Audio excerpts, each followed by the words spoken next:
Hello, uh, Paper Trail. Nice one for the invite. I've got some questions here. I'm going to read them out and then answer them. Thanks for having me. Cheers, Charlie. Right, okay. Which authors have provided you with your favourite breathtaking moments? Oh man, there's loads, right?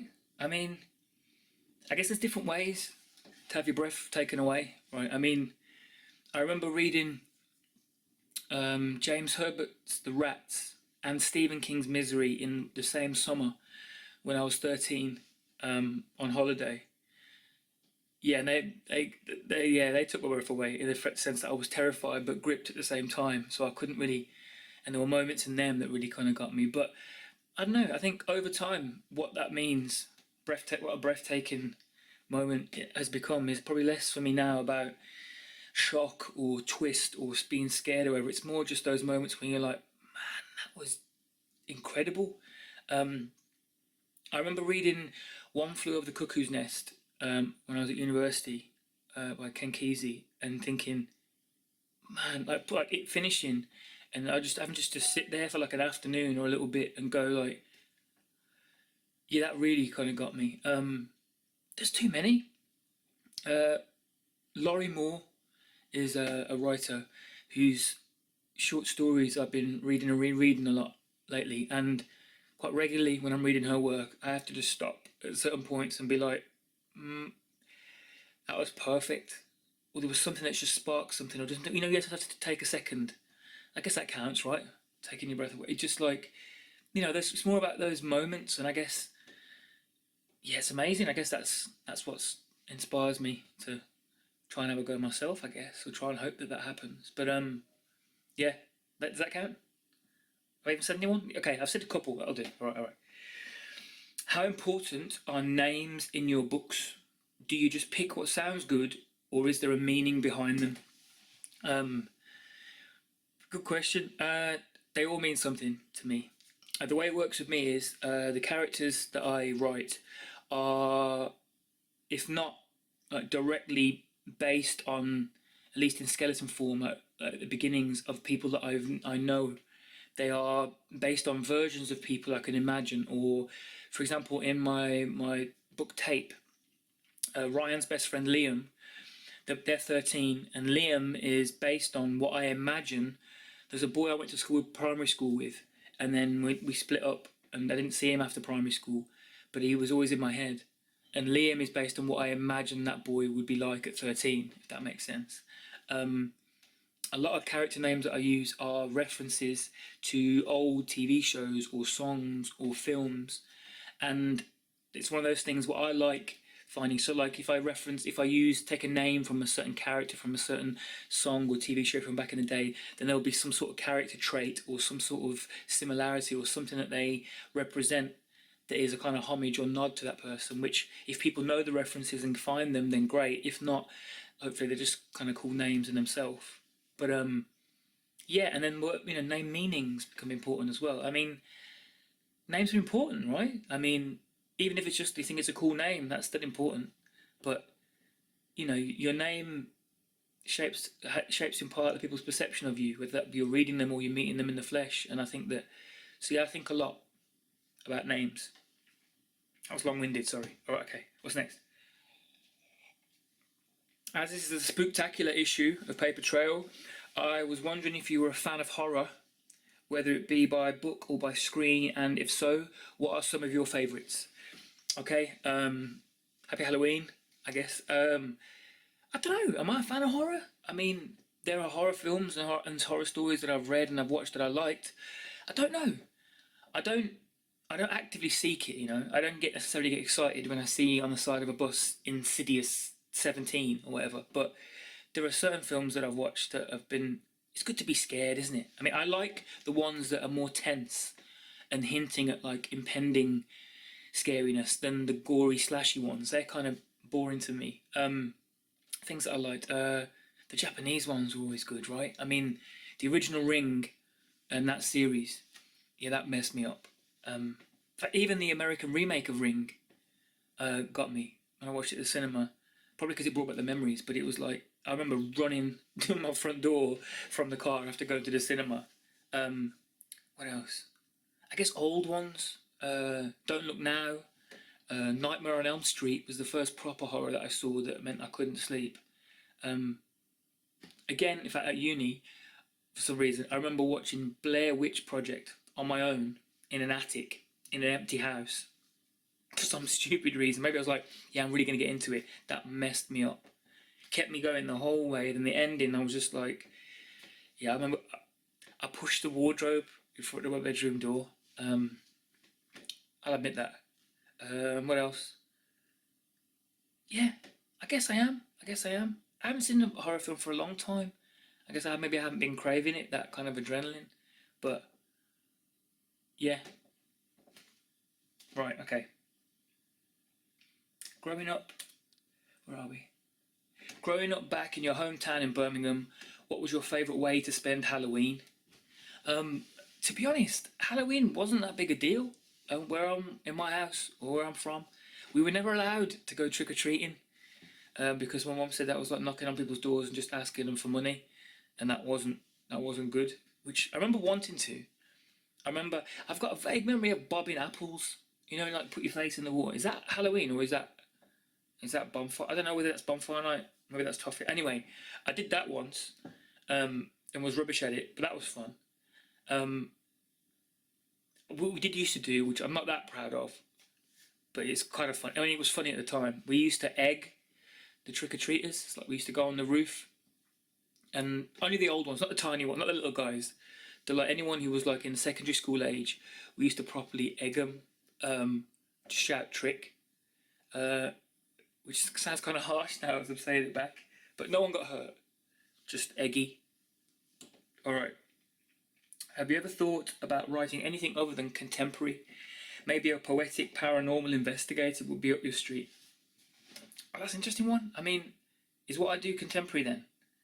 I, I never really think about it, like I don't set out to write contemporary or, I guess genre or anything like that.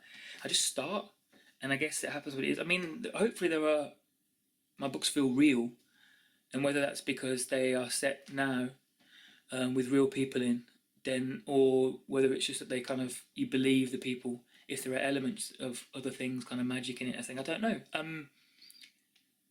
Yeah, I don't know.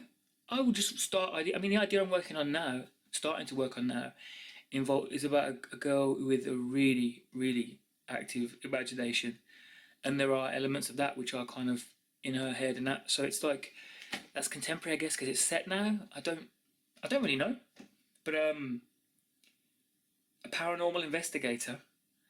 I mean, when I hear the word paranormal, I just think of those late night like the old Gold TV or like Viva when they used to have a late night like the ghost detective, and there's loads of like night vision shots of them going around the house and going, "Did you hear that? No. Okay, carry on."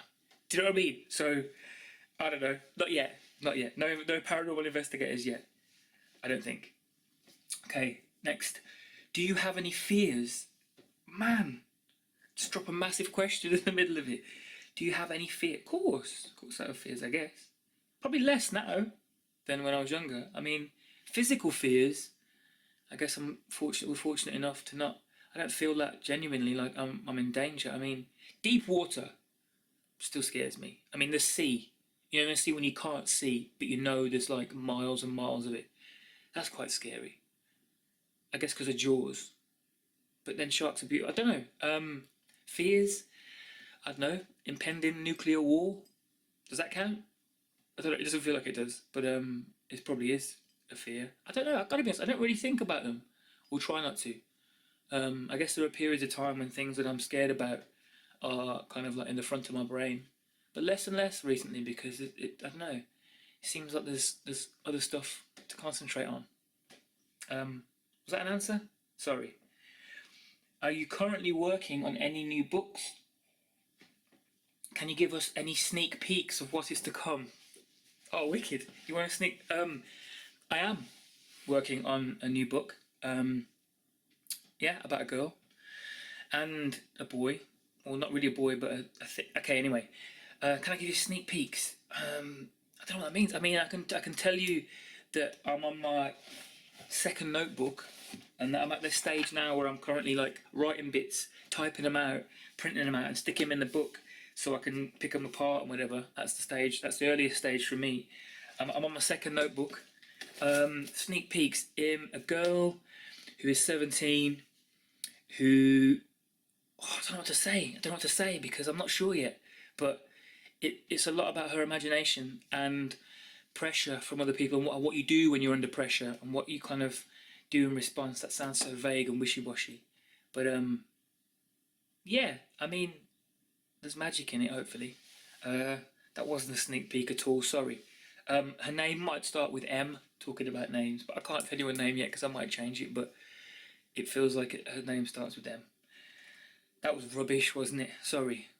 I'll move on. Right, okay. If you could team up with any author to pull an epic prank, who would you choose and who would you prank? Man, I guess, yeah, I could. I've my friend Laura, a writer Laura Dockrell, who writes books, yeah, kind of magical books. Yeah, I can imagine her being really good at pranks. I mean, I've got to be honest, I'm not brilliant at pranks, partly because no one really pranked me. I guess I think I was too grumpy to be pranked, or if I was thinking about pulling like a trick on someone, before I'd see it through, I'd just feel a bit bad, as in like, imagine what could happen. So I never really did it. I mean, little silly ones, but not nothing big. But if I was gonna do it, I'd try and get Laura involved. She'd have some brilliant ideas, and then I could just be like the straight man. Do you know what I mean? If it was like some sort of scenario, who would you prank? David Cameron. Something like the Queen. Would prank the Queen and like somehow make her believe that like no one cared about the fact that she existed somehow, and that she had to live like in a box underneath a bridge. Probably take a lot of planning, but you said epic, so there you go. Right, okay. You've created some of my favourite characters, thank you very much. But if you had to choose one to hang out with this Halloween, who would you pick and why? You mean like characters from my stories? I try and get a bunch of them together. Do I have to pick one? You could choose one to hang out with. Oh man, surely you want a crew of you? I'm gonna cheat. I'm gonna say a crew. I'd want to hang out with the friends from my books. So Liam, Zia, Tommy, Leia, and Eve. Yeah, and it'd be like a kind of garden party thing. Maybe like we could bob apples. Some other Halloween game. What's a Halloween game? What about when you whack the donkey? That's not a Halloween game. That's something else. Probably some blindfold. I don't know. I don't even know what you do at Halloween. To be honest, I've never really done it. That was the worst answer ever. Sorry. Okay. What is your go-to Halloween costume? Do you prefer funny or gory? I've got to admit something that'll either seem really lame or unbelievable. I've never done fancy dress in my entire life. It just wasn't something that we did. Maybe we didn't really have the means. And people used to like go full out. I remember once going to a party, and this girl had made herself a Ninja Turtle, and the effort and time she'd gone into, fully green with the shell, and like it was like, I don't know if I've got the resources, or like I can't imagine doing that. I don't know. If I was gonna do fancy dress, I'd want to do something, I guess, quite simple but quite clear. I mean, in It's About Love, there is a scene, a fancy dress party scene, and Luke, the character, inadvertently, with the help of Tommy, comes up with the fact he'll go as Bane from Batman. The man that broke the Bat's back, and yeah, it goes something like that, where it's just a jacket and a mask, something that wouldn't take that much effort, but would hopefully be quite clear. So, is that funny or gory? Hopefully that's not funny or gory. I mean, all fancy dress is funny, right? I don't know. Not gory, just clear and like simple, and I guess a bit lame, really. Maybe I could give myself a black eye. Bane would never get. Okay, right, Bane. Which Halloween creature would you most hate to face? Man, werewolf. because you know I like animals, and I'd want to make friends with it, but it probably wouldn't want to make friends with me. In fact, not even werewolf, lichen, like the ones that can like choose when they change sometimes, and you wouldn't know. So I just wouldn't want to face. I wouldn't want to face that because it'd be like a person. You'd be like, oh, he's cool, and then you have an argument, and they'd be like, hold on, I'm actually a werewolf that can like rip out your spine or whatever. So yeah, I wouldn't want to face a lichen. Something like a zombie, I wouldn't really care. Do you know what I mean? I get a rolling pin and just I could run away. Vampires don't scare me. Yeah, lichen or some sort of yeah anything that turns into an animal. All right, cool. Thanks for playing along. That's it. That's done. Nice one. I sorry for waffling. Thank you very much for having me, Paper Trail, and people watching. Nice one, Charlie. Happy Halloween.